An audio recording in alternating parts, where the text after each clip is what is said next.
Hey guys, I'm regretting something. Are you? I'm regretting that I'm at work and I'm not on a patio getting drunk. Besides the fact of that, let's talk about Rams.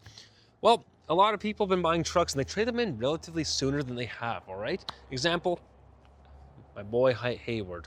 I don't know if I should be name dropping. Love the guy to death. He bought a brand new Bighorn diesel off me, all right? Back in November. He traded in 7,000 kilometers in his truck, and guess why? He bought too little of truck. He needed a Laramie. He came from a Platinum, went to the Bighorn thinking he didn't need all the bells and whistles. Guess what? He regretted it. He came back in, bought a brand new Mega Cab Laramie because he needed the leather, he needed the cooled seats, needed the sunroof.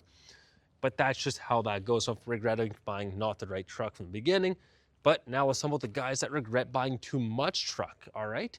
So flip that around. Hayward's a great guy of mine. I've sold him tons of trucks, amazing. He's like a brother to me, maybe a father actually. He's pretty much older than me. Anyways, how do we go about of regretting buying too much truck? How do we get that out of my head? Like, oh shoot, I shouldn't have bought this. It's too much. It's too expensive for what I need. And that's actually very important with our trim levels these days. I'm not gonna lie, we have a lot of weird levels of trucks that I disagree and I agree with. But a big thing is coming down to it, these are expensive trucks. There's no, like, it's the honest truth. These things are way too much money for what they are.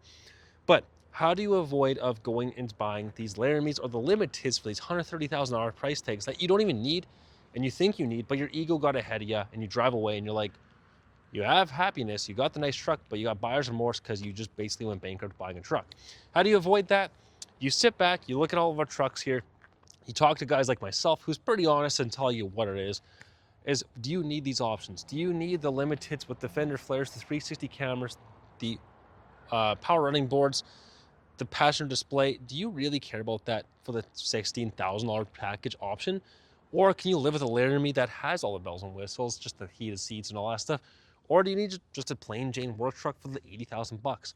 Guys, a lot of guys buy a lot of trucks, they regret it right away, mainly because they bought too much truck. They can't afford it. Let's be honest, the world is not how it used to be a couple of years ago where, you know, you can walk in, spend all the money in the world, and you make it again real quick. So when buying a truck now, you got to think about the long-term events as far as maintenance costs, overall cost of the truck, and just everyday budgeting. Longhorn Limited here, expensive truck, one of our top trims. When you buy this truck, you're always going to feel good behind the wheel, all right? There's no doubt about it. You're going to love it. But if something goes out of warranty, let's talk about this. This is where usually people get messed up. You already have this very expensive payment. Say the warranty goes, the running board stops working. That's anywhere from a $5,000 to $1,000 repair. The airbags go out. That's a big, big expense. These trucks are not cheap anymore, guys. And it's honestly, it's not like you can fix them yourself anyways. So you got to bring them to the dealers now. They've made it where it's not easy to work on. So that's how you avoid that, right? You think back, so again, do you need these 360 cameras? Do you care about it? I made a video about that earlier about do you need the 360 cameras and all that? If it's no, then no. This is a Power Wagon. These things are pretty sweet. So again, if you're off-road ready, you don't need a diesel. These are phenomenal trucks. Or you got Tradesman's, guys. So this is an entry-level truck. It's not the prettiest, but it gets you a diesel for about $1,000 or under payment, which is amazing.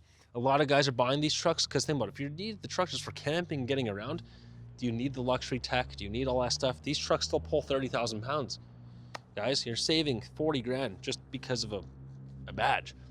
But if you come over here, you got Bighorns, all right? So Bighorns are the step above the Tradesman's, guys. You got cloth seats. You still get Alpine. You get 12-inch displays.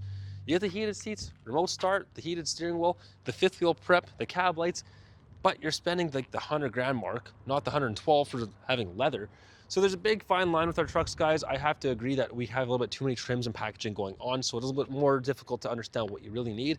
But guys, all I am saying is just don't be those guys that get ego ahead of you. I am honestly one of those guys. I have to drive the high-end ones. That's because I think there's an image.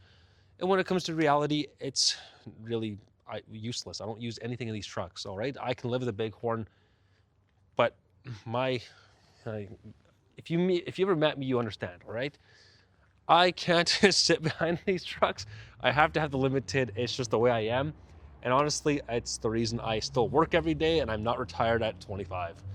But guys, I'd love to go over all these trucks with you, kind of pinpoint the options you do need because I can save you thousands and thousands of dollars, whether that's off the price, monthly, and overall expenses throughout your lifetime of the truck, guys.